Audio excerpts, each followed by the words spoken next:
Good morning, everyone. How's it going? Hey, Michael. Morning to you. Well, morning for me, at least. I got your message earlier. And of course, hydrate.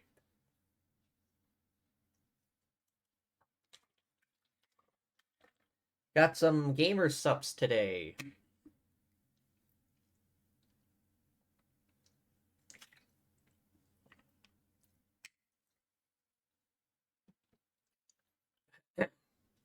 Unfortunately, the water wasn't. The water hadn't boiled yet, so I don't have coffee. Not yet. I just woke up, effectively. I'll get to that after stream.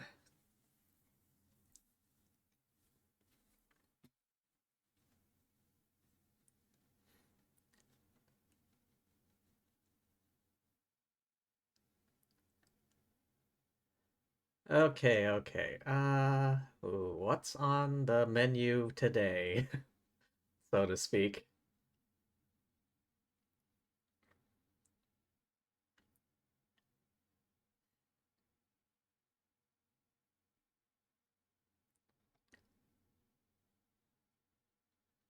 Decisions. Deep dish pizza, you have my attention. Oh wait, there's probably gonna be ads, hang on. Yep. You get no ad time here. Back off. Deep dish pizza has to be one of the most polarizing and controversial foods out there. From Jon Stewart's famous rant, "It's a casserole," to the feuds between fellow Chicagoans about which deep dish pizza place is the best. And since I am not one to ever sidestep a quagmire, I have decided to jump into this controversy by making the first recipe from the 1940s for what would eventually evolve into the modern deep dish pizza. So thank you to HelloFresh for sponsoring this video as I look at the sordid and controversial history of deep dish pizza. This time on Tasting History. I feel like deep dish pizza is kind of like a pizza pie. Like a pie, but pizza form.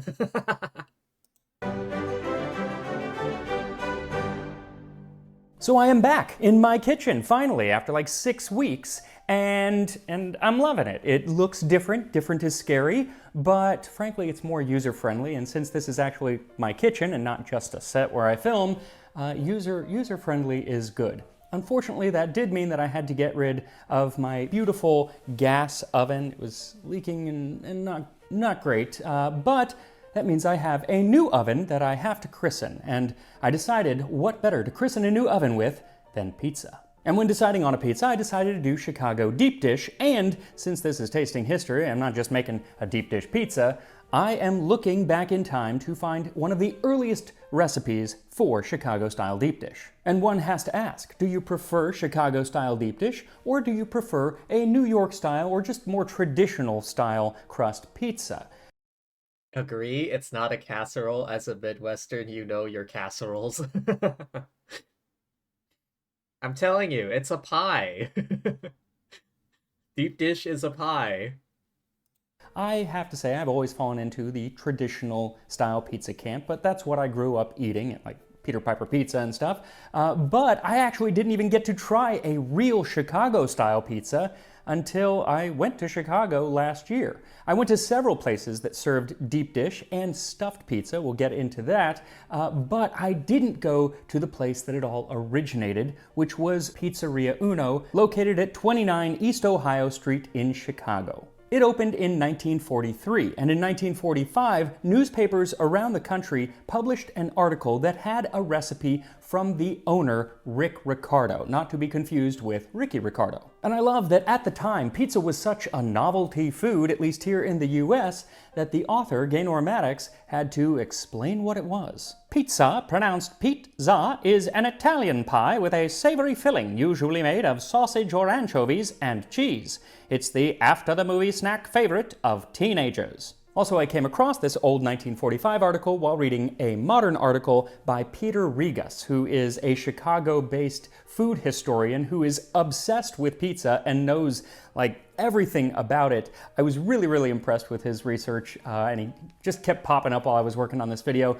Anyway, we'll talk more about him and his work in the history section of the video, but this is the recipe section of the video. And I'm actually going to be using two recipes to make this recipe because the first recipe from 1945 has details on how to make the crust and how to make the sauce.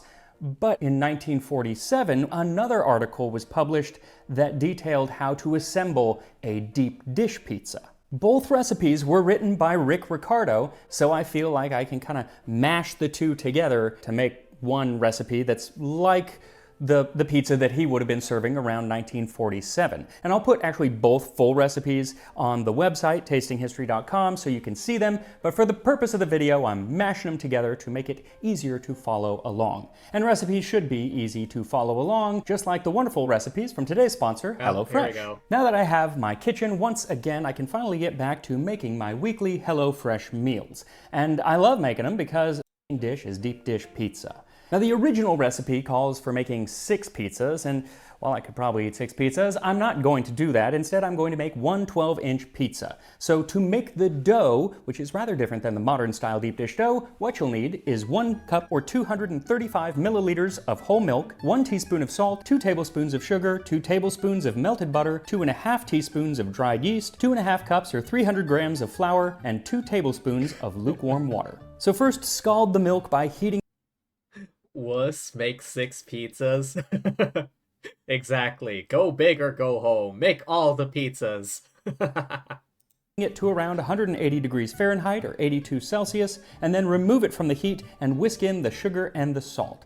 Set it aside to cool to lukewarm as you add the yeast to the water. Now once the milk is cooled, you can add it to the yeast and then add in the melted butter and about half of the flour. Mix the dough until it starts to come together, then begin to add the rest of the flour in, but just a little at a time, working it in before adding any more. You may not actually even need all of the flour, you just want to add enough so that you end up with a smooth but not sticky dough. Knead it for a few minutes either in a machine or by hand, and then set it in a lightly oiled bowl, cover it, and let it rise for about an hour. Then uncover it, then punch it down, knead it into a ball, and set it back into the oiled bowl, and cover it, and put it in the refrigerator for 1 hour. Now, as I said, this recipe makes a very different dough than what you would typically have for a deep dish today, which has a lot more butter or sometimes even olive oil or other oils to make it more like a short crust, kind of a crumbliness, rather than bread-like, whereas this is pretty bread-like because it has a lot more gluten worked into the dough. And just as the dough is different, so too is the sauce. First of all, the recipe actually calls for canned tomatoes. And I'm thinking that maybe that was just for the purpose of the article and that he used fresh tomatoes in the restaurant, but I don't know, so I am going to be using canned tomatoes.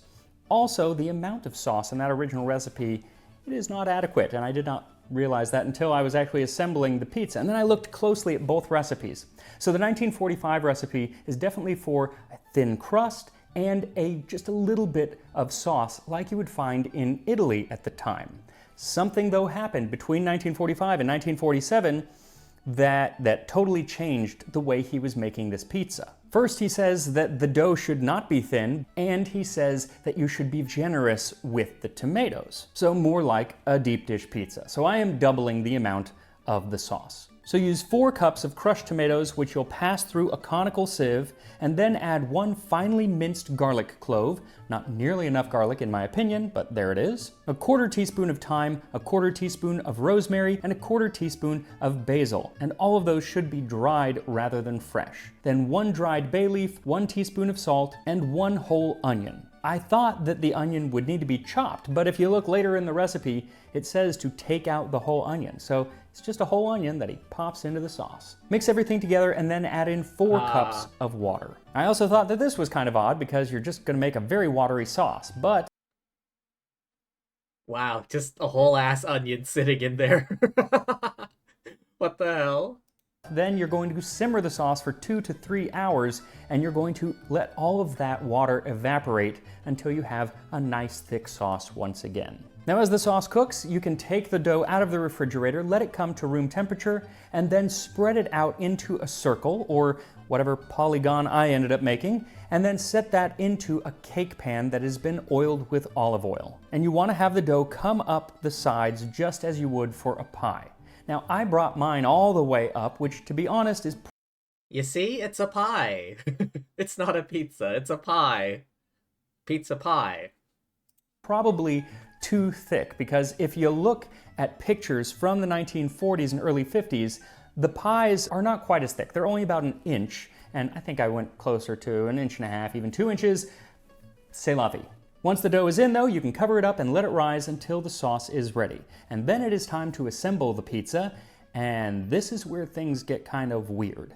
See, in that 1945 recipe, it is getting assembled like a traditional pizza with the sauce and then the cheese and toppings on top of that. But something happened by 1947 where that switched, and the cheese goes on bottom and the sauce goes on top, which is what is done in a deep dish pizza today. I just think it's cool that looking at these 2 recipes, separated by only 2 years, we can see this very major change in how deep dish pizza was assembled. Now, what is weird? That's not weird. What is really quite weird is that at the time, you could have a cheese pizza, or you could have an anchovy pizza, or you could have a sausage pizza. You wouldn't get the cheese and the toppings. So it was sauce and one of those 3 things, which I think is kind of odd. So if you want to do sausage, that's fine, but you should omit the cheese if you're sticking to this original recipe. I'm playing it safe and just going with a traditional cheese pizza. And to make a cheese pizza, the 1947 recipe says that once the dough is in, you should fill the plate with thin slices of mozzarella cheese, cover the cheese with tomato sauce, and be generous with the tomatoes. On top of the tomatoes, sprinkle plenty of grated Parmesan cheese, a couple of generous pinches of oregano, and some freshly ground pepper. Then sprinkle with a few drops of olive oil all over. Then you pop that into an oven at 500 degrees Fahrenheit, 260 Celsius for 20 minutes or until it's done. This is a new oven for me, so I'm still trying to gauge the time. 20 minutes was a little too long, darkened up the crust too much, so it ended up being about 18, but just keep an eye on it. And while you do that, we can talk about the rather controversial history of Chicago's deep dish pizza. Milagro. I'm telling you, it actually is a pie.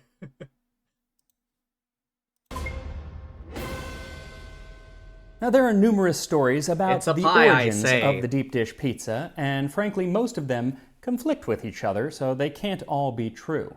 I have been won over, personally, by the story told by Peter Regas. He is the food historian that I mentioned earlier, because his research is fantastic. Rather than just accepting the stories that are told, he actually went and looked at evidence from the period to disprove a lot of the falsities and half-truths in many of these stories. But to uncover the truth about the history of deep dish, we actually have to start with the official and probably incorrect story that comes from Pizzeria Uno themselves, the original home of the deep dish pizza. See, according to the company, it was founded in 1943 by Ike Sewell and Rick Ricardo. Ike, being from Texas, wanted to open up a Mexican food restaurant, but Rick had never tried Mexican food, so they made some, and Rick became violently ill and decided that he didn't like Mexican food, and so he fled to Italy for 3 months to come back with a recipe for pizza and an idea to open up a pizza restaurant. Well, Ike was fine with that, except being from Texas, he thought that that Italian pizza was too thin, too namby-pamby,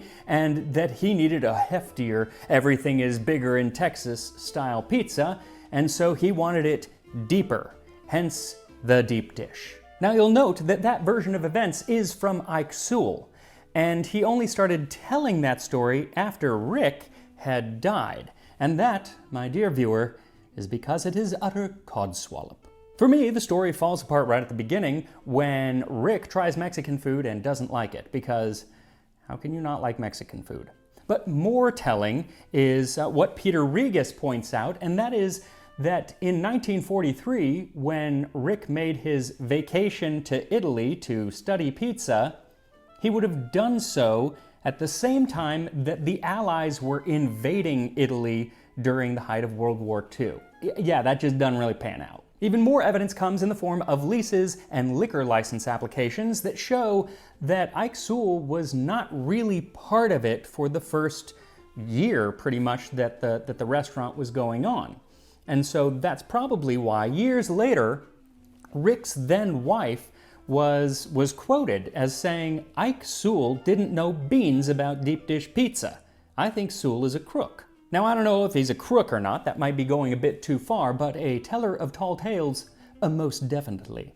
What's interesting is that it might not have even been Rick Ricardo's idea to make it into a pizza restaurant, because it kind of already was a pizza restaurant. See, Rick and his wife lived in the building of Pizzeria Uno, or that would become Pizzeria Uno, but when they were living there, the ground floor was actually a place called the Pelican, or the Pelican Tap, and they served pizza. But it was a really rough and tumble kind of place. It probably actually closed down to a murder that took place there. And so when that happened, Rick bought the place downstairs and decided that he would turn it into a pizza place, probably because it was already fitted out with pizza stuff. Mostly though, it wasn't that he wanted to make pizza, it was that he didn't want it to become the kind of place that it had been before. Ricardo, then living above the place, bought it for a pizzeria restaurant so that no damned noisy tavern with a jukebox could take it. Now, when it first opened in 1943, Pizzeria Uno was simply called The Pizzeria, and then it was Ricardo's Pizzeria, or Pizzeria Ricardo, and had several other names before it finally became Pizzeria Uno, which is still what it's called, and it's still in its original location on Ohio and Wabash in Chicago. Not long after they opened, business was booming, so they opened another spot just down the street called Pizzeria Due. And many of Chicago's other famous deep dish places like Lou Malnati's and Gino's East can also trace their origins back to this original Pizzeria Uno. But those origin stories also are maybe not so true. For instance, Lou Malnati's. Some often claim that Lou's father, Rudy, was the original manager of Pizzeria Uno and was the real genius behind the first deep dish pizza. But that ain't true because the original manager was Rick Ricardo's cousin, and after he left, there was another guy named Gino Volpe who was manager for a number of years. It wasn't until the 1950s that it seems Rudy even appears as manager. Now his son Lou Malnati, also worked there as a bartender, and in 1971, he decided to strike out on his own and open up his own pizza place. Lou Malnati's now has lots of locations, and I did eat at one when I was in Chicago last fall. Now the other spot that has ties to Pizzeria Uno is Gino's, and then Gino's East, which were opened by Sam Levine, Fred Bartoli, and George Laverdi. But while two of those guys were actually from Italy, later they admit we didn't know pizza from nothing. So they had the rather bright idea of poaching the chef from the most popular pizza place in town at the time, and at the time that was Pizzeria Due, and the head chef there was a woman named Alice May Redmond. Now she had come to Chicago back in the 1940s from Mississippi, and she is the person who probably has the most effect on what would become Chicago deep dish pizza because she totally changed the style of the crust. See, she was working with the crust that we are making today, which is more like a bread dough, and she said that she had trouble stretching it into the pan, and that's because a bread dough kind of shrinks back in. It is a little difficult to work with. So she doubled or even tripled the amount of butter. Basically, what she said that she did was she used a biscuit recipe that her family had been using to make the dough more like a biscuit so she could stretch it out more, and that's kind of what it is today. Now some say that she was successfully poached from Pizzeria Due, though her daughter said that actually she was working at both places at the same time. She was at Pizzeria Due during the day, and then at night she would go to Gino's. And it was only when somebody at Pizzeria Due found this out that they said, well, you got to pick one. Well, she chose Gino's, and she was there for a while. Then she went to Gino's East, and it seems that wherever she went, that was the best pizza place in town. First it was Pizzeria Uno, she was chef there. Then it was Due, then it was Gino's, then it was Gino's East. So she should get a lot of the credit, I think, for making the best pizza, and yet she is the one person in this story who never had a restaurant of her own. Now it's also during this time period, like the 60s and 70s, so she's changed the crust, but also the pizzas start getting deeper. They go from about 1 inch to 1.5 inches to 2 inches, and they start playing with it. And some people start making what's known as a stuffed deep dish pizza, and that's basically an extra layer of dough, and all of the stuff is on the inside, and then there's stuff on top. It just makes it even more like a casserole. The place that made that stuffed deep dish pizza famous is a place called Giordano's, and I did go there as well, and that place actually I think has the best cheese pull, but it's just way too heavy. It's a pie. What else would you call that? Then there is Pequod's, which I didn't get to go to, and they also do not have any connection to the original Pizzeria Uno, but they were making deep dish pizza, and they started putting cheese on the outside. It kind of made a crust of caramelized cheese. Next time I go, I really want to try that. Now, each of these pizza places in Chicago seems to have their fans and their detractors, and I think that it's like a favorite pastime of Chicagoans to argue about which is best, especially when talking to tourists, because I feel like a lot of the Chicagoans don't actually even go to these places as much as the tourists do. But I was a tourist, so I went. Anyway, I'm not going to weigh in on what's best and what's not, except that I am going to weigh in on a pizza that isn't served anymore because it is the original deep dish style pizza from the 1940s. Simon Says. Simon says, get the fuck out of my stream.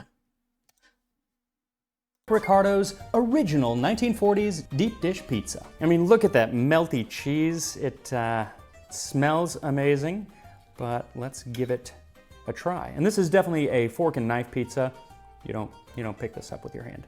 Here we go.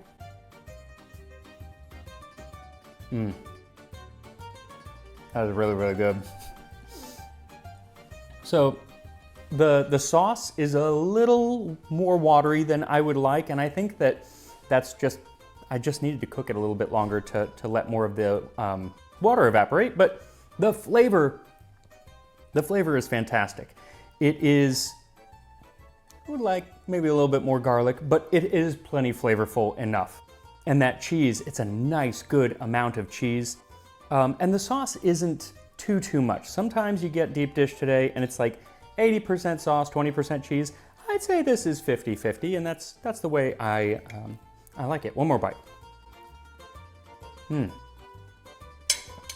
the crust on the bottom it's cooked. It's not crisp, but it's nice and cooked through and bready. But I am going to just take a piece of this crust, which is really more like bread. It is not like a traditional deep dish that you'd have today. Get some sauce on there. Nice and chewy, super flavorful. I love it. I gotta say, it lies somewhere between modern deep dish and something more like a New York style pizza, and I kind of like that. Deep dish to me is just so heavy. 2 bites and I'm done for the day. I'm down for the count. But this, I could have several slices. Now, one more funny thing about that 1947 article. So the author talks about you get cheese, or you get anchovies, or you get sausage. But someday, when I'm very hungry, I'm going to try a pizza with the mozzarella cheese and the sausage and the anchovies. That should be something. This, of course, is how we eat pizza all the time today, with the cheese and the toppings. There's no reason to choose between the two, and frankly, he's right. It is something because pizza is awesome. And I will see you next time on Tasting History.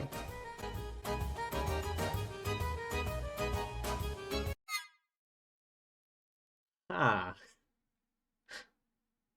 I'm telling you, that's not a pizza. That's more like a pie.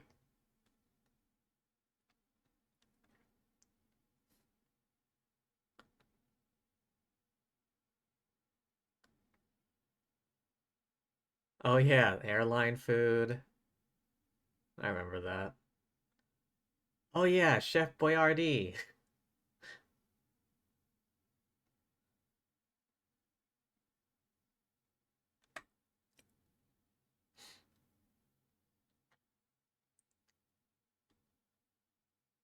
Oh yeah, the potato chip thing. Hot Dr. Pepper? What?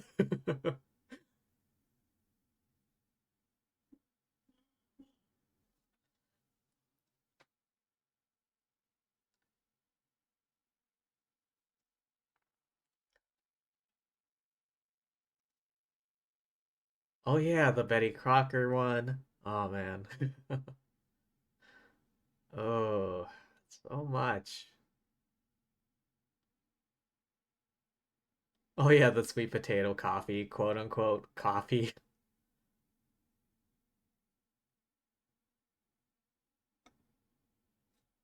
History of PB&J? All right, you have my attention, sir. Nope, go back off.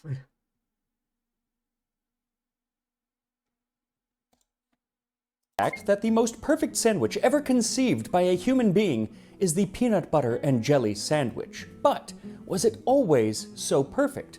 Well, I'm going to find out as I make the very first recipe for a peanut butter and jelly sandwich from 1901. So thank you to Wondrium for sponsoring this video as I investigate the origins of the PB&J. This time on Tasting History.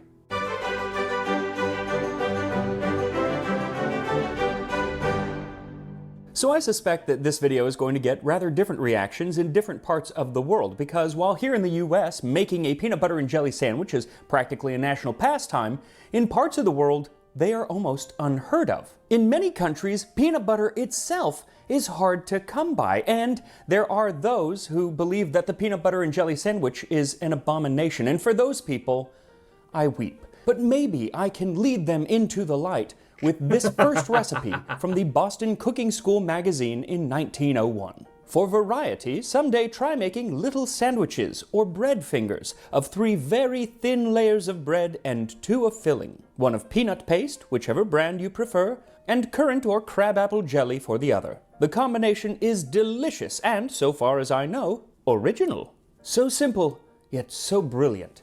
And it being so simple, it means that there's not a lot to actually make, but I am going to show you how to make the bread that was most commonly used for sandwiches at the turn of the century, the Pullman loaf. But I won't be making the jelly or the peanut butter from scratch because both currants and crab apples are pretty hard to come by where I am living, and for the peanut butter, during this time period, you just run peanuts through the coffee grinder or a meat grinder, and I tried to run some peanuts through my hand crank coffee grinder, and I'm pretty sure that I destroyed the coffee grinder forever. Luckily, the Whole Foods near me lets you freshly grind peanut butter only using peanuts as the period recipes call for. Its gritty texture evokes peanut butters of the past, back when they were still called goobers. And I actually recently found out why peanuts were once called goobers while I was watching a course from today's sponsor, Wondrium. The series is called Food, A Cultural Culinary History, and is presented by none other than food historian and friend of the channel Ken Albile of Wondrium when you use that link. Now, with the peanut butter and jelly accounted for, let's tackle that Pullman loaf. I am going to use a recipe from Baker's Bread by Paul Richards, written in 1906. And for that, what you'll need is 1 2/3 cup or 400 milliliters of water, 2 teaspoons of dried yeast, 6 tablespoons or 85 grams of lard or butter, 3 tablespoons or 35 grams of sugar, 5 cups or 600 grams of bread flour, and 2 1/4 teaspoons of salt. So first add the yeast and sugar to the water and give it a few minutes to bloom, and then add in the flour, the salt, and the lard or butter and start to work the ingredients together until they become a rough dough. Then set it out onto a lightly floured surface and start kneading it until you have a smooth, soft dough. It's a rather sticky dough, so you may need to add more flour, but don't add any more than you need to. I promise it'll start to firm up as you knead it. After about 15 minutes of hand kneading, or 5 to 7 minutes in a machine, set the dough into a lightly greased bowl and cover with a wet towel. Let it rise until it's nice and fluffy, about an hour and a half, and while it rises, you can pull out your Pullman loaf pan. That is this, and this is really what makes a Pullman a Pullman. Other names for the bread are pain de mie, pain anglais, or just sandwich bread, but Pullman is the most common that was around at the time, and still today, I think, when you see this, it's usually called a Pullman tin. It's said that the bread gets its name from Pullman train cars, where it was served. Pullman train cars were super luxurious train cars at the end of the 19th and early 20th century. And I'm sure that's true, but I like to think that it's because the tin kind of looks like a train car. But really, the Pullman loaf is special because when it's baked in here, with the lid on, it has very little crust, and so it's pretty much perfectly square and has very little crust, so it's perfect for tea sandwiches, which were little sandwiches that they would cut the crusts off of anyway. So really, this is like the original Uncrustables, but you don't have to freeze them. So butter the inside of your Pullman loaf pan. Mine is 13 inches long, but they do make them smaller. If you do use a smaller size, you'll just have to reduce the amount of dough that ends up going in the loaf pan. Once buttered, knock the air out of your risen dough and turn it out onto the counter and stretch it into a large rectangle just slightly wider than your pan. Then roll it up into a log and press the seam together, then tuck each end into itself, folding it over onto the seam, and then press the dough together. Then set the dough seam side down into the pan, tucking it nicely into the corners, and then cover with clear plastic wrap and let the dough rise again. This time you want to let it rise until it comes up almost to the very top of the loaf pan. It's going to depend on the temperature and everything, but about an hour should get it there. Then remove the plastic wrap and slide the lid of the pan over the dough, then set it in the oven at 350 degrees Fahrenheit or 175 Celsius for 20 minutes, and then take it out, remove the lid, and return it to the oven for another 10 to 20 minutes just to let the top brown ever so slightly. You just want this bread done, and you can tell when it's done by inserting a thermometer that registers 190 degrees. As soon as it's done, take it out of the oven and turn it out onto a wire rack to let it cool completely. You cannot cut this bread when it is hot, so just be patient, make sure you're subscribed to Tasting History, and listen to me tell you about the origins of the peanut butter and jelly sandwich. So the story of PB&J is really the story of three ingredients: peanut butter, jelly, and sliced bread. And of those three, the peanut butter definitely has the most interesting origins. Peanuts were grown throughout the Incan Empire in South America. And in the early 16th century, when a Spanish soldier and poet, Garcilaso de la Vega, encountered both the Incas and the peanuts, which at the time were called inchic, he was decidedly mixed on the legume, saying, "If eaten raw, it causes headaches. But if roasted, it is tasty and beneficial. With honey, they make a very good marzipan from it." So at least as far back as 1500, peanuts were being ground up and mixed with honey. Not exactly peanut butter, but getting close, and it sounds delicious. So much so that the Spanish and Portuguese made sure to bring peanuts back to Europe and to Northwest Africa. And it was in Africa that they became a feature of many dishes, and so it's no surprise that they followed the Atlantic slave trade back to the West, arriving to North America with enslaved Africans in the 1700s. Now, was it still being ground into a paste? Maybe, we don't know, because like so much of history, it wasn't exactly written down, and so it's kind of lost. We don't have any more written records of peanuts being ground into a paste until the late 19th century. Now, George Washington Carver is often cited as the inventor of peanut butter, but of the 300 prescribed uses he gave for the peanut, peanut butter was not one of them. Credit actually goes to a Canadian, Marcellus Edson, who in 1884 patented a machine specifically used to grind up peanuts. But it was an American, John Harvey Kellogg of Kellogg's Corn Flakes, who popularized the food. Now, Kellogg had some rather unorthodox views on food, and I really need to do an entire episode just on him. But one of his ideas was he was a vegetarian and promoted vegetarianism, which isn't weird in and of itself, but his reasoning that meat was a No, not Kellogg. Yep, Kellogg. There you go. That weirdo and his ideas on food. Sexual stimulant is a little different. And so he had other foods take the place of meat, including peanuts. But he found that when swallowed in small bits, they are practically indigestible. Experiments made by the German government show that even very small particles of nuts pass through the alimentary canal entirely unchanged. The mastication of the nut should be so thorough that it will be converted into a creamy pulp before it is swallowed. I'm sorry, but for a man who is obsessed with people not having sex, his writing is rather suggestive, don't you think? Anyway, people sort of found it difficult to make sure that they were crushing the nuts with their teeth to the point of digestibility, as he said. So he says the difficulty is overcome by converting the nut into a paste, or so-called nut butter, by crushing or grinding in a suitable mill. Everyone's talking about I do not give a damn. Go away. That he patented, and soon after, this peanut butter was being spread onto bread. In 1896, the Washington Post raved, "Have you eaten the very latest dish? I say latest in every sense of the word, for it's a dish that goes with the midnight Welsh rarebit and is the newest and best sort of a sandwich. You take fresh bread and perfect butter. Then you have some fresh roasted peanuts. It's the fad to roast them yourself, ground fine in a coffee mill. Next, you mix the ground nuts into a paste with a little sherry or old port, spread them on the bread, and there you have the sandwich everybody is eating. A peanut sandwich you must have if you are to follow the fashion set, they say, by the wife of a cabinet member." So no jelly yet, but it did include sherry or port, and that makes me lament the dearth of alcoholic sandwiches on menus today. Maybe I'll add a little gin next time I make tuna salad. Probably not. But as it was, the peanut butter and wine sandwich never really took off because it was overshadowed by the flavor combination of peanuts and less fermented fruit. That same year, 1896, Fanny Farmer suggested a sandwich made with a fig spread and chopped peanuts inside. Not peanut butter, but it's no surprise that just 5 years later, in the magazine from the school that she ran, they finally came out with the first recipe for peanut butter and jelly sandwich, which is the one that we're making today. But even though there was a recipe for it, it turns out the sandwich just didn't really take off. First, the peanut butter at the time was very gritty. It wasn't smooth or even chunky, just gritty, kind of like almond butter is often served today.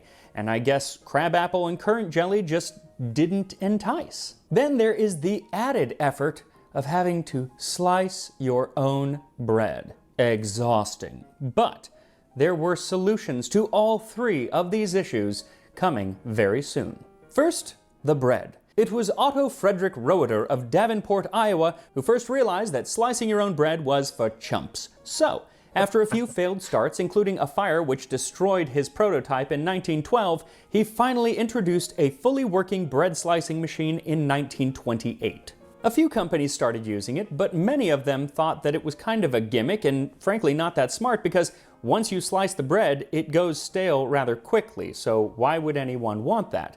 But it turns out that pre-sliced bread is consumed a lot faster than unsliced bread, as are the things that go on it like jam and jelly, and so they sold a lot more bread and jam and jelly and the thing took off. It was soon touted as the greatest forward step in the baking industry since bread was wrapped. It was considered so fantastic that even today we still use the phrase, "It's the best thing since sliced bread." So who knew that slicing your own bread was what was holding back humanity all those centuries? Now when it comes to the jam or jelly portion of the sandwich, well, that had been made for thousands of years with very little change in how it was done. But during World War I, the Welch Grape Juice Company, famous for what they touted as the national drink, that is juice, which had become popular in a country increasingly obsessed with the temperance movement, note that Prohibition was going to start just a couple years later, they released a new product called Grapelade.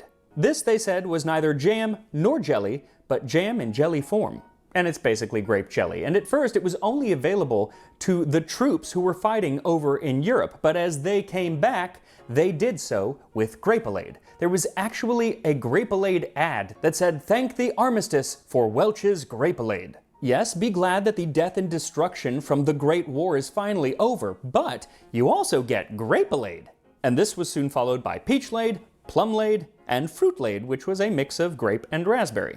World War I also helped promote peanut butter as well because there was a shortage of meat. And so just as John Harvey Kellogg had touted all of those years, they replaced the protein with peanuts here on the home front. Then in 1921, Californian Joseph Rosefield applied the process of partial hydrogenation to peanut butter. This allowed it to stay blended at room temperature and not separate into the oils and the solids. Still today, the scourge of Laura Scudder's fans everywhere. The process was first used by Derby Peter Pan peanut butter, who could now churn the peanut butter into a smooth consistency rather than the gritty consistency that comes from peanuts out of a meat grinder.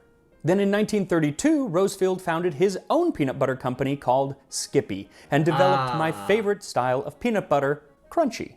But it was the smooth peanut butter that was really popular and became the beloved food for school children in recipes like the peanut butter and tomato soup that I made when recreating the Depression-era school lunch. But its pairing with jelly still hadn't taken off in the school system and wouldn't for a few years.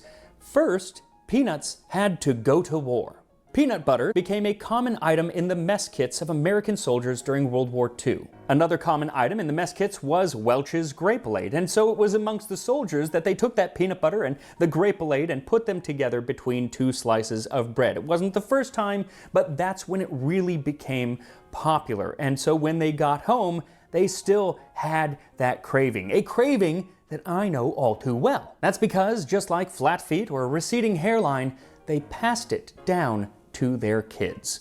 By the 1950s, peanut butter and jelly sandwiches became the de facto food for children when mom either didn't want to cook or when the kids had to fend for themselves. And the peanut butter and jelly companies made sure the sandwiches found their way into every school cafeteria in the country. In fact, when I was a kid, if you forgot your lunch or just didn't have a lunch at school for some reason, then they would give you a peanut butter and grape jelly sandwich between 2 slices of white bread that was slightly smushed and kept at a temperature just above freezing, so it was really, really firm. And I miss that sandwich so much. I have been chasing that sandwich for 30 years and still haven't really found it. But maybe this Damn, he missed he missed that sandwich so much. Chasing it for 30 years. Oh man. recipe from 1901 will get me one step closer. So once your bread is cooled, slice it into rather thin slices. You need 3 slices per sandwich. Spread peanut butter on one, then jelly on another, and then stack those on top of each other and top with 1 more slice. And then cut that into finger sandwiches and you're all set. And here we are. It's kind of like a PB&J Big Mac, you know? Because a Big Mac is also 3 layers of bread. It's like I'm telling you, it's like a PB&J Big Mac. Rather than having the PB&J smushed together, they're separated by a single layer of bread. The first PB&J. So I made 2 here. I have the one with the currant jam as well as the crabapple jam. And I'm super curious about the crabapple jam because usually crab apples are like really, really tart. So I'm going to start with that.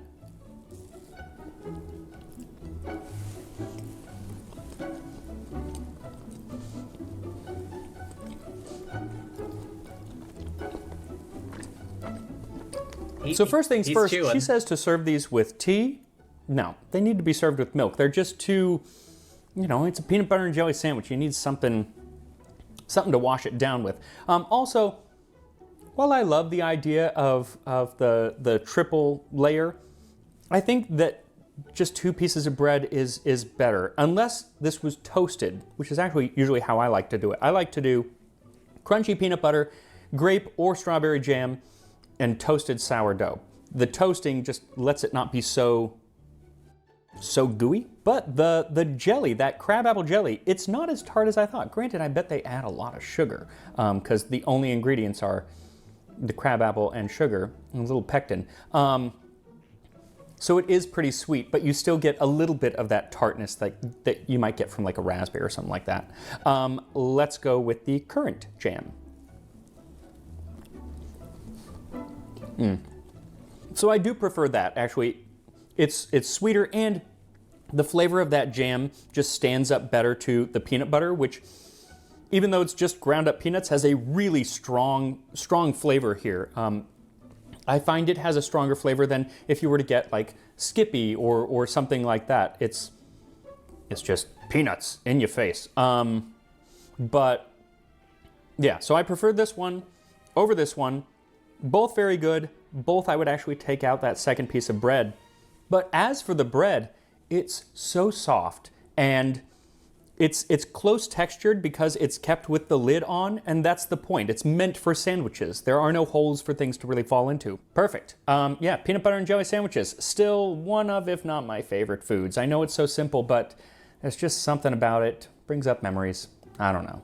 So next week I'm going to be in New York City doing a book signing of the Tasting History Cookbook. So if you already have one or you need to get one, come on down to Kitchen Arts and Letters on Tuesday, the 30th at 5 o'clock p.m. And I'd love to meet you. Who knew PB&J was that old? I always thought that was like more of a recent development.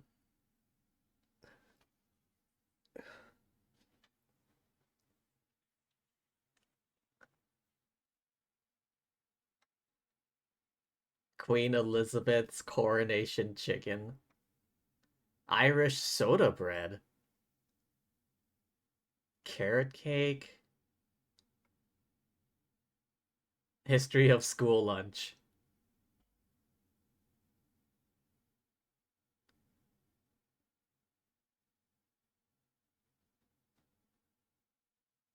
History of French toast. Oh yeah.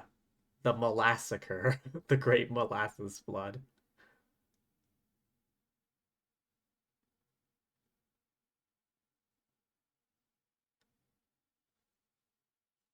Illegal coffee? What? Alright, hang on.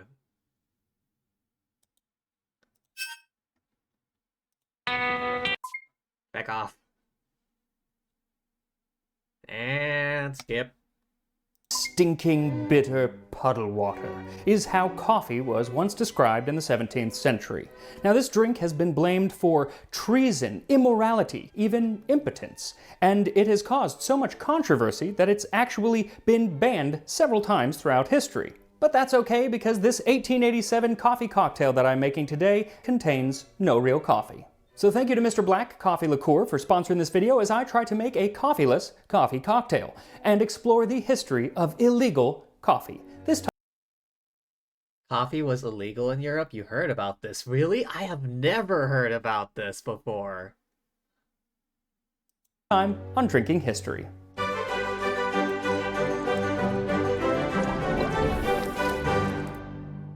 So this coffee cocktail is definitely a little odd, seeing as it contains no coffee.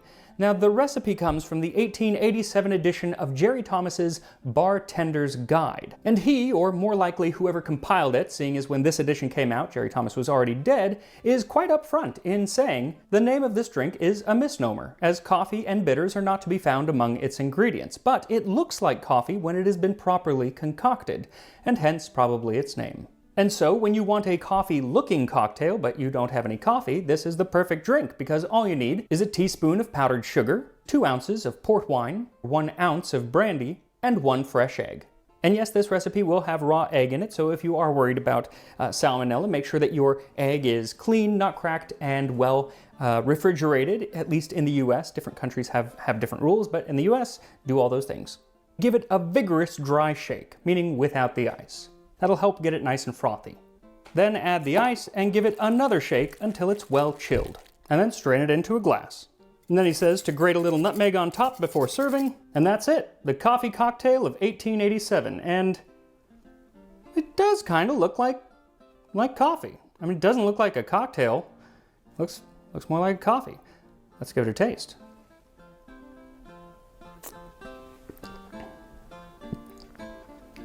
I actually really like it. Doesn't taste like coffee, nor is it supposed to.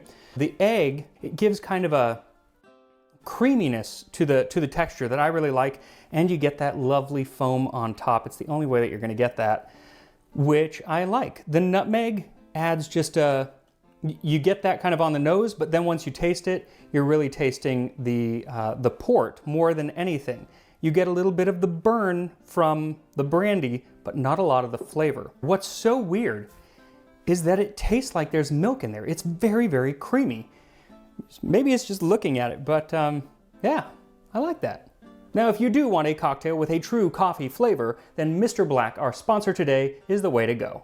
Mr. Black is cold brew coffee liqueur made with 100% Arabica beans. Those beans, so they really have to go with the best they can find. It does have a super coffee flavor without any of the bitterness that coffee bite, and just leaves the kind of mildly pleasant flavor. It's found in some of the top bars and restaurants in the world, including the London Savoy, which is where Escoffier used to work. So if you want to be like the Savoy Hotel in London and stock your bar with Mr. Black coffee liqueur, then just click.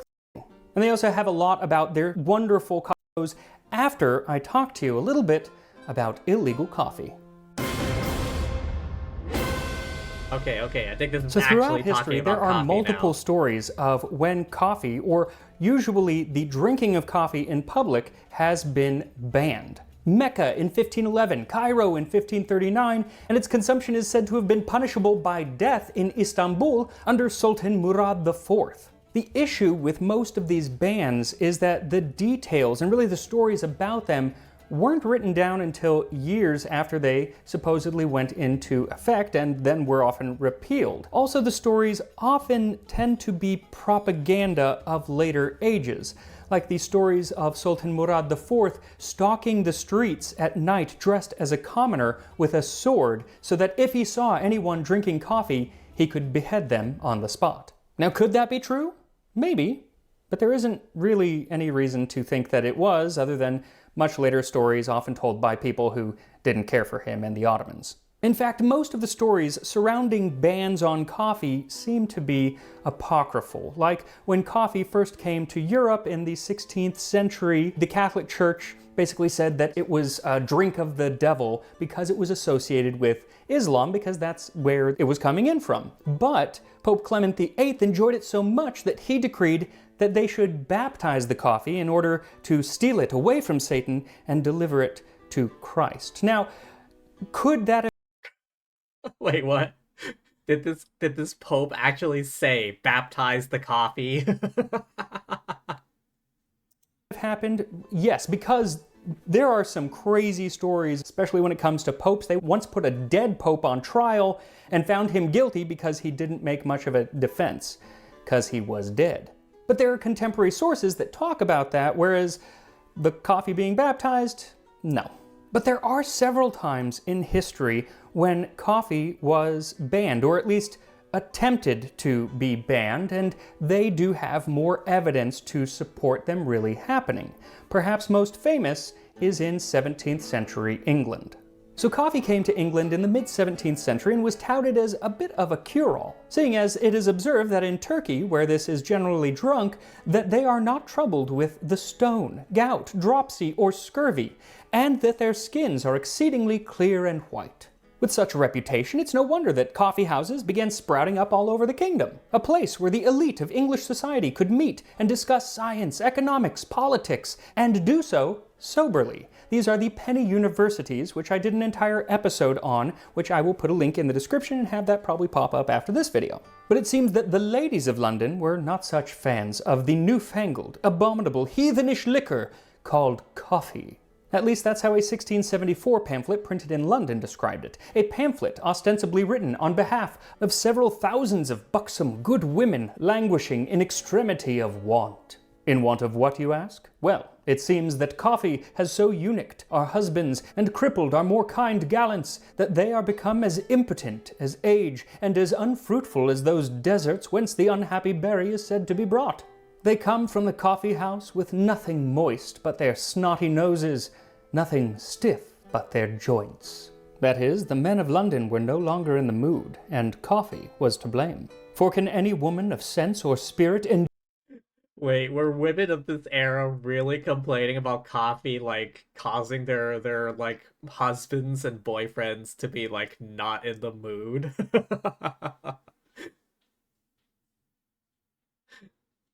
endure with patience when she approaches the nuptial bed, expecting that a man with sprightly embraces should answer the vigor of her flames, she on the contrary should only meet a bed full of bones, and hug a meager, useless corpse rendered as sapless as a Kix, and drier than a pumice stone, by the perpetual fumes of tobacco and bewitching effects of this most pernicious coffee. So clearly, the libidinous ladies of London were laid low by the lust-lessening latte, and even worse, it made the men very, very chatty. At the coffee houses, men soon learned to excel us in talkativeness, a quality wherein our sex has ever claimed preeminence. For here, like so many frogs in a puddle, they sup muddy water and murmur insignificant notes, till half a dozen of them outbabble an equal number of us at a gossiping, talking all at once in confusion, and running from point to point insensibly. They trifle away their time, and spend their money all for a little base, black, thick, nasty, bitter, stinking, nauseous puddle water. Strong words against coffee, though in all likelihood it was not the randy ladies of London who actually wrote the pamphlet, but one of the many satirists of the age. But regardless, it played right into the hands of the king. King Charles II did not care at all for coffee houses. But it had nothing to do with the drink's alleged effect on the male libido, but rather on the male mind, the sobering effects on the male mind. For as the women complained that men were gossiping in the coffee houses, the king worried that they were gossiping about him and musing on the many modern progressive thoughts of the time. And Charles had very good reason to be wary of these kinds of conversations, because they were similar types of conversations that 30 years before led to the beheading of his father, Charles I. And so, on December 29th, 1675, Charles II issued a proclamation for the suppression of coffee houses. He claimed that the multitude of coffee houses springing up across England and Wales caused many tradesmen and others to misspend much of their time, which might and probably would otherwise be employed in and about their lawful callings and affairs. But far more insidious, at the meetings in the coffee houses, false, malicious, and scandalous reports are devised and spread abroad to the defamation of His Majesty's government and to the disturbance of the peace and quiet of the realm. Yeah, Merry Christmas, whatever. Get the heck off my screen. Called for a ban not on coffee itself, but on the selling of coffee in the same place where it was consumed, i.e., you could buy it, but you had to take it home to drink it. And it wasn't just coffee, but also chocolate, sherbet, or tea. The punishment was a What was this guy's problem? What was their problem against chocolate at the time? There's nothing wrong with chocolate. What is this heresy? rather steep £5 per month fine, and if the proprietor continued, he would receive the severest punishments that may by law be inflicted.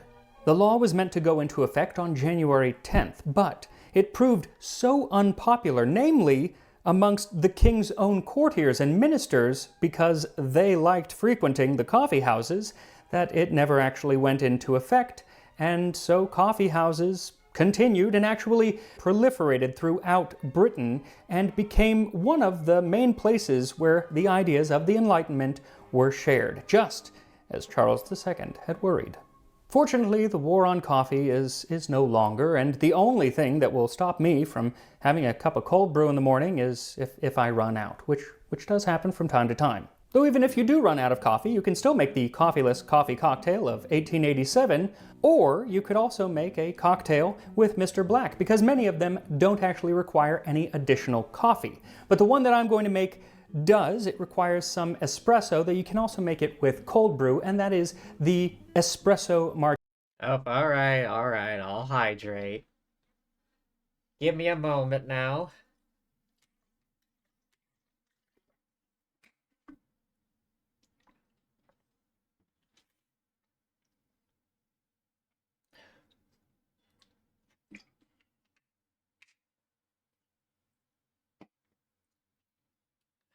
Alright. Getting cranky, you need to hydrate. Martini, so popular, not too historic. I think it started in the 1980s, around 1983, and seeing as that's when I was born, I don't like to think of that as historic, so let's call it a modern cocktail. When you're using Mr. Black, the coffee cocktails are so much simpler than without. This one, it's basically 2 parts or 2 ounces of Mr. Black, and then 1 part espresso, and obviously ice in there. And then give it a shake, and then strain it, preferably into a chilled glass of some sort. See, it gets all nice and frothy. Then you garnish with a few coffee beans, and that's it. Espresso martini. So easy, so fast, so delicious. So whether you're going to make this or the coffeeless coffee cocktail of 1887, all of the ingredients, all the liquor ingredients are available at Curiata.com. Use my code MAX10 for $10 off, and I will see you next time. Ha!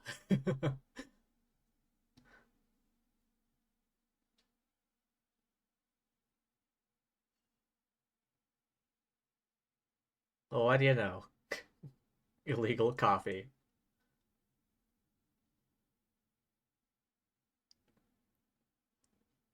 The original Caesar salad from Mexico. The hell? Oh yeah, the history of ketchup. I remember that. Tacos from 1831?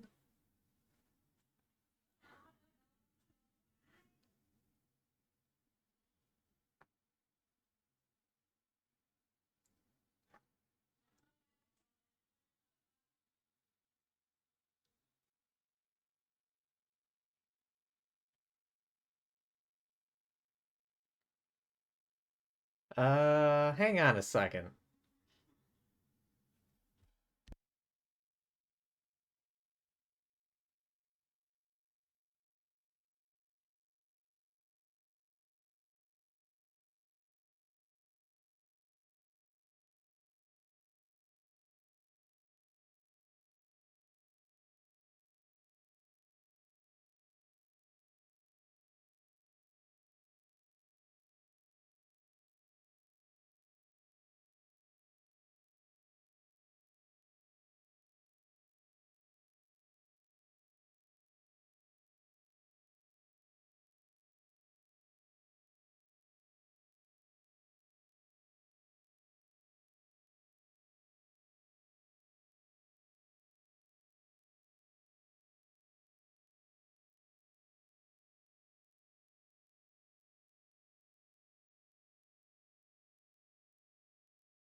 Okay, I'm back.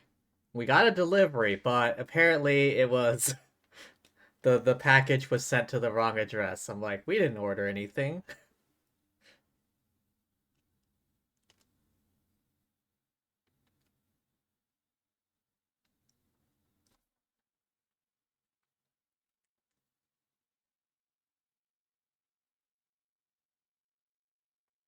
History of donuts. Oh yeah, we already did that one.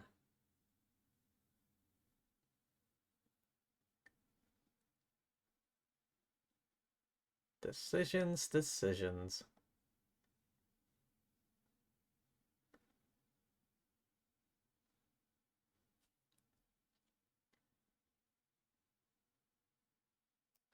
Okay, let's go with something more recent.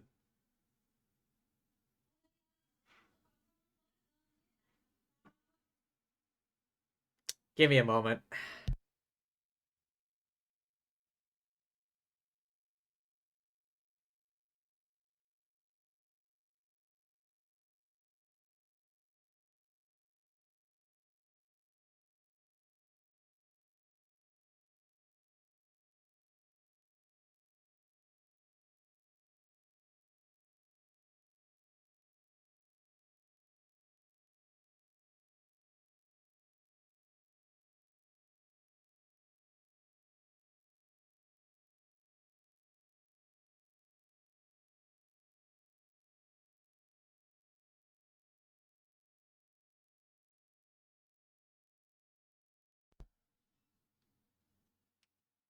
Let's find out how. I don't think that's gonna be on this channel, Michael. The Great Eggnog Riot at West Point Military Academy. Nope, feck off advertisement. I don't give a damn. Skip. Eggnog, you have got to try it. It is so much better than anything that you can buy at the store. It's so good that in 1826, when it was taken away from the cadets at West Point, they made their own, got wasted on it, and started a riot, destroying a building and nearly killing one of their officers. So I'll be making a 19th century recipe for eggnog to see just what all the fuss was about. So thank you to ButcherBox for sponsoring this video as we make eggnog worthy of a riot, this time on Drinking History.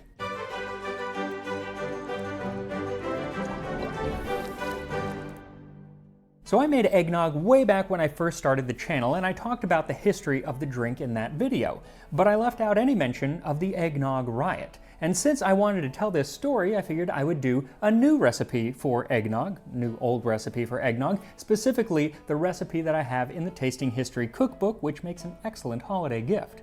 This recipe is based on one from the 1887 edition of the White House Cookbook, eggnog. Beat the yolks of 12 eggs very light, stir in as much white sugar as they will dissolve, pour in gradually 1 glass of brandy to cook the egg, 1 glass of old whiskey, 1 grated nutmeg, and 3 pints of rich milk. Beat the whites to a froth and stir in last. Nice and simple, but also nice and boozy. This recipe is not specific in how much alcohol to add, but I looked at other recipes from the period, and they add a lot. So if you don't want as much, then you can cut back the quantities that I'm going to give you. But for this recipe, what you'll need is 3/4 of a cup or 150 grams of granulated sugar, 1 quart or 1 liter of whole milk, 2 cups or 475 milliliters of heavy cream, 1.5 cups or 350 milliliters of brandy, 1.5 cups or 350 milliliters of rye whiskey, a whole nutmeg or 2 or 3 teaspoons of ground nutmeg, and a dozen medium or 10 large eggs divided into yolks and whites. So when I was testing this recipe for the cookbook a few years ago, I used egg whites. But they're uncooked egg whites, and since then I've become oddly allergic to uncooked egg whites, so I'm going to be using aquafaba today. It literally means bean water, and it's made from the viscous liquid, or it just is the viscous liquid that you get from cooked chickpeas. The thing is, they act and taste pretty much just like egg whites, especially once they're whipped, so I doubt I'll notice the difference, but I guess I'll see when I taste it. I'm really glad I'm not allergic to egg yolks because there isn't a great substitute for those. I'm also glad I'm not allergic to meat, specifically the wonderful meats that were sent to me from today's sponsor, ButcherBox. ButcherBox is a monthly subscription service that delivers top quality proteins like grass-fed beef, free-range chicken, steak that will hopefully go well with eggnog. I think anything will go well with eggnog, but I guess we'll see. I've never had So first, eggnog. beat the yolks until they are a pale yellow, and then as you continue beating, add about 1/3 of the sugar, then beat it until it's incorporated, then add another third and beat, and finally that last third of sugar and beat. And if you want, you can continue adding sugar just until it doesn't dissolve anymore. You want it nice and thick so it leaves a ribbon pattern when it drizzles from the whisk. Once you've added all your sugar, slowly pour in the brandy, all while beating the eggs, then add in the whiskey in the same way, and then stir in the milk, and finally the heavy cream. Then you're going to add the nutmeg, and you're going to stir it, but it's not really going to dissolve. Just keep stirring to at least incorporate it, even if it doesn't all dissolve. Then it's time to whisk your egg whites, or in my case, the aquafaba. But what's crazy is they act pretty much the same way. So whisk them up until you have a nice soft peak, and then add about 1/3 of them and gently fold them into the eggnog until everything is nice and smooth. Then repeat this with the next third and the next. And that's your nog, pretty much. You actually can drink it right now, but it is going to be much better if you leave it in a cool place like the refrigerator for at least 4 hours, but preferably for 2 or 3 days. One, that is going to let the alcohol kind of mellow, but it's also going to let the flavors develop, leaving you with an eggnog worthy of rioting. Which, my dear viewer, brings us to the Eggnog Riot of 1826.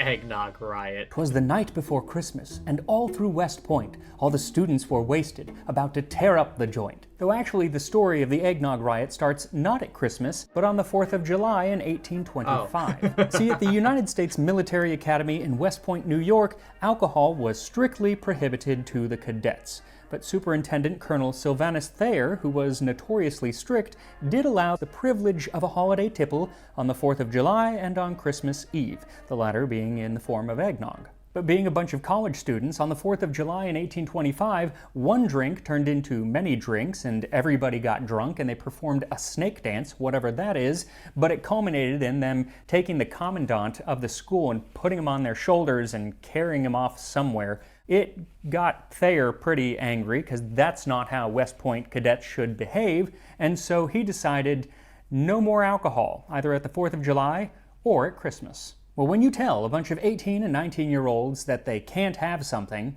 they are going to be bound and determined to have exactly that thing. And the nearest place to procure liquor, chiefly whiskey, were 2 nearby taverns, the North Tavern and Benny Havens. Now these places were strictly off limits to cadets, but that never really stopped them from going, it just meant that they couldn't get caught being there. There was one student who was caught, and he was actually the first student to be arrested for going to Benny Havens. And then he was almost caught again in August of 1826, but he was warned that an officer was on his way, so he left in the dark, drunk, and fell down a 60-foot ravine. He spent 4 months in the hospital. And that cadet was none other than Jefferson Davis, future president of the Confederate States of America. And what did he do almost as soon as he did get out of the hospital?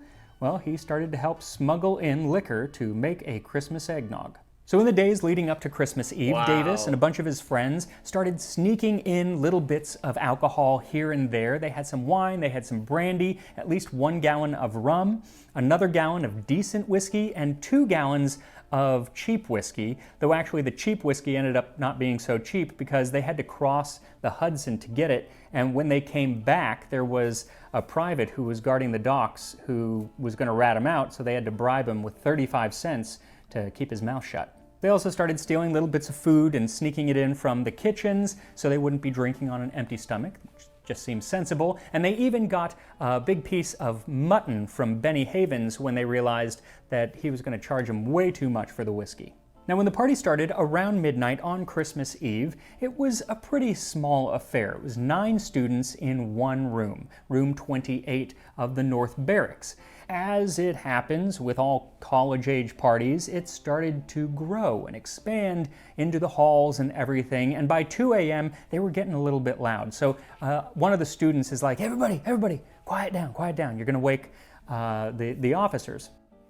And they did get quiet, but as it happens, they started to get louder and louder again, and at 4 o'clock they were so loud that they woke up Captain Ethan Allen Hitchcock, who was in his room on the ground floor. Now the thing is, both Hitchcock and even Thayer knew that the cadets were sneaking in alcohol. They thought they were real sneaky, but it was pretty obvious what they were doing. But they kind of thought, all right, we'll let it slide, we'll look the other way, it can't get crazy. But when Hitchcock was woken up at 4 a.m., he's like, no, absolutely not. So he goes upstairs, and one of the first rooms he checks is 28, and there are a bunch of students in there who are drunk. A couple of them are even passed out. And he's like, you guys, you have to go to bed. This is done. Go to bed. And supposedly they do, so he thinks he's all good, and so he goes back downstairs, goes back to bed. A few minutes later, he gets a knock at the door. He gets up out of bed, goes to check the door, and there's nobody there. Okay, goes back to bed, falls asleep, hears another knock at the door, gets back up, opens the door, there's nobody there. This happens a third time, and he's like, all right, clearly it's a ding-dong ditch. So this time he shuts the door but waits near the door, and when somebody knocks again, he opens the door just in time to see a bunch of students hooping and hollering, running down the hall, and now he's pissed. So he storms upstairs and he finds a room with 13 cadets who are clearly wasted, and he says, hand over the liquor, and they refuse to do so, and so he reads them the riot act. Well, just then Jefferson Davis busts into the room and he's like, everybody put the alcohol away, Old Hitch is coming, only to realize that Old Hitch was already there. So now Hitchcock puts all of them under arrest. And by under arrest, I mean he tells them once again to go to bed, because what is he going to do? He can't really arrest them all. Says go to bed, and some of them do. Actually, Jefferson Davis goes back to his dorm, supposedly gets sick and passes out, so he's not involved in anything after this point. Well, Captain Hitchcock thinks that everything is kind of handled, and so he goes back down, and he thinks this is the end. But it was only the beginning. Ono Hawaiian Barbecue. Discover the thrill of the Ono. Oh god. These ads are so intrusive. Clearly couldn't handle his liquor, was said to have gathered a bunch of the other cadets and said, get your dirks and bayonets and pistols if you have them. Before this night is over, Hitchcock will be dead. Well, now the riot has truly begun, and at 5 a.m. another officer, Lieutenant William Thornton, is awoken by the beating of a drum because some of the drunk students had taken a drum from one of the cadets who was on sentry duty. The drum was there to alert people to danger. They took it and they're just walking around banging on a drum. So he gets up and goes to the dormitory only to be accosted by a cadet with a sword. And now you've got bunch of cadets, dozens of them, running around with swords, and some of them have pistols and bayonets. Everything is falling apart. They're breaking windows, especially in Hitchcock's room, though he's not actually in the room because he's still trying to get these kids to go to sleep. So Hitchcock finds a room that he knows a bunch of cadets are in because he can hear them because they're all drunk, but they have barricaded the door shut. So he's kicking at it and finally kicks it open, only to have one of the cadets raise a pistol and shoot it. And luckily, another cadet knocked his arm before he did it, and so the bullet didn't hit Hitchcock, it hit the door jamb right next to him. But at this point, Captain Hitchcock's like, yeah, I'm done, and I'm going to get help. The gun also brought the attention of Lieutenant Thornton, who had just left the student with the sword, and so he's running to where he heard the gunfire, only to be accosted by yet another cadet, this one wielding a log of some sort, and he hits Thornton and knocks him out unconscious. By now, Hitchcock has left the dormitory, and he comes up to the cadet who... What the hell? This is crazy. This is supposed to be like a military academy, yet these drunk-ass feckers are just going around holding up their officers and whatnot at gunpoint and sword point and assaulting them. Who was on sentry duty, the one who had lost his drum, and says, go fetch the comm. The comm being Commandant William Worth. But some nearby drunk cadets thought he said, fetch the bomb, meaning the bombardiers. And so what do you do when you think that a bunch of artillerymen are going to come accost you? Well, you head back to your dorm and you brace for impact. And that's exactly what they did. They went back and started knocking out windows and taking furniture and pushing it up against the doors. They tore off the banister of the stairway, really making this place a fort for an attack that absolutely was never coming. Well, at this point, Hitchcock is like, I don't know what to do. And so he didn't really do anything for a little while. And he didn't need to, because he knew what a bunch of college-age students who were drunk were going to do as soon as the sun started to come up, which it was. They were going to pass out, and that's pretty much what happened. They all just kind of stopped. And finally, Commodore Worth comes and he's like, I don't really know what to do either, but the sun's coming up, so let's call the bugler and have him do roll call. And so the bugle plays, and most of the students, even those who were involved in the riot, come out. They were like trained to do so, so they come out and line up on the lawn for roll call. And that was pretty much the end of the riot. And what's crazy is the rest of the day just went on as normal. They didn't really address it. Even Colonel Thayer was like, I don't know what to do, because there were so many students involved. There were about 90 involved, which was like a third of the school. What exactly do we do? And finally, after a few days, they realized that the most offensive students, about 20 of them, I think 19 of them actually, would be expelled. And some of these who were expelled included future governor of Mississippi, future generals of the Confederacy, even a future Supreme Court justice, though he wasn't actually expelled because he talked his way out of it before it happened. And many of those who were expelled were actually invited back the next year. Now, Jefferson Davis didn't have to face any repercussions because he passed out before the real rioting began, and there was another famous cadet who wasn't involved at all, but he was there at the time, and that was Robert E. Lee, who was said to have been kind of a nerd and wouldn't have gotten involved in something like this. Kind of a but nerd. he did get involved in a rebellion some years later. But all in all, that was the end of the eggnog riot, at least. And so I think that it's time to try our riot-worthy eggnog. So once it's had time to sit, ladle a bit into a glass, top it with some fresh nutmeg, and here we are. Homemade eggnog from 1887. So mine's been sitting for a day, and you can see the froth stays. It just floats to the top, still really frothy. It did with this with the egg whites, and it did this with the aquafaba. Cheers.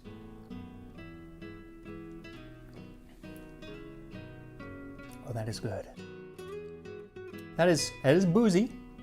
It is boozy. You could add less. You could add more. If you wait a few days, it does mellow, I promise. But the flavor is this rich and creamy, nutmeggy flavor. The texture is wonderful. You can also serve it warm. I like it cold, but you can serve it warm. You can also switch the alcohols. Put some rum in there, or really whatever you want. You can also add some other spices if you want. They're not traditional at this time, but some cinnamon or cardamom, mwah, delicious. So this is definitely worth making this holiday season. It's not that hard. You can also make a smaller batch if you want, just cut everything in half, because it does make quite a bit, but it's worth making, and yeah, I'll see you next time on Drinking History.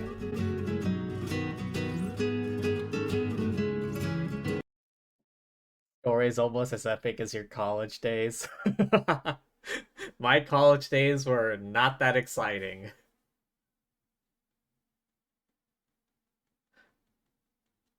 Yeah, mine were like pretty plain. It was just a lot of nothing. Lies? What do you mean lies? I'm telling you the truth.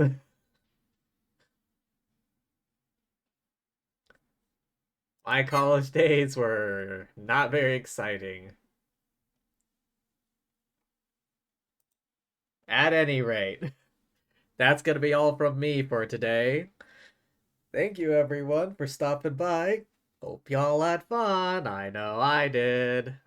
But yeah, thanks for being here. Thank you to anyone watching the VOD, and thank you as always, lovely fortune tellers watching this before I stream. Okie doke, let's see who is on right now.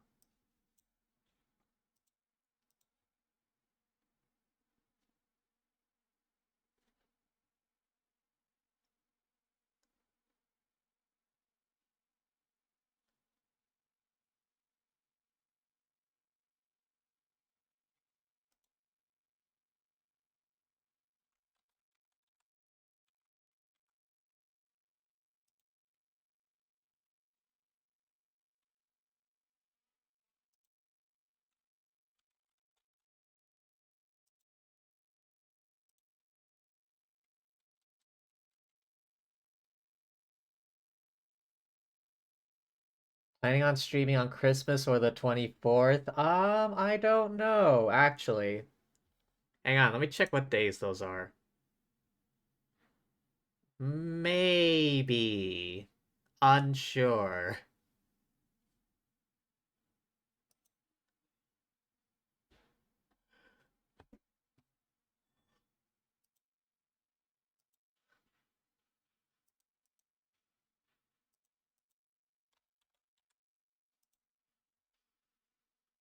I'll let you know if I do.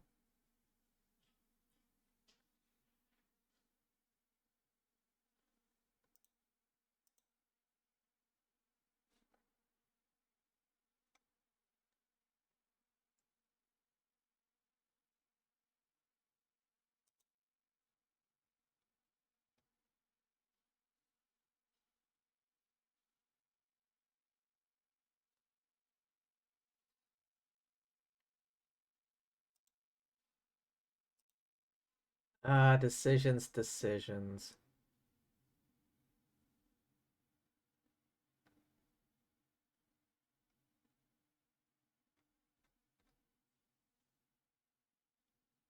I don't know who to raid. All the people that are on my follow list are all like the big timers.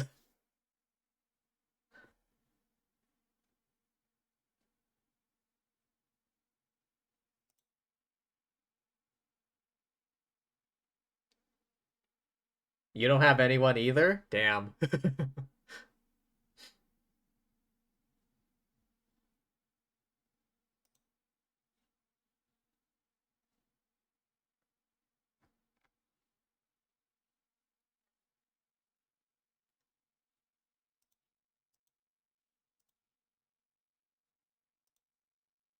I'm just kind of clicking out random categories. Let's see if like anyone catches my eye.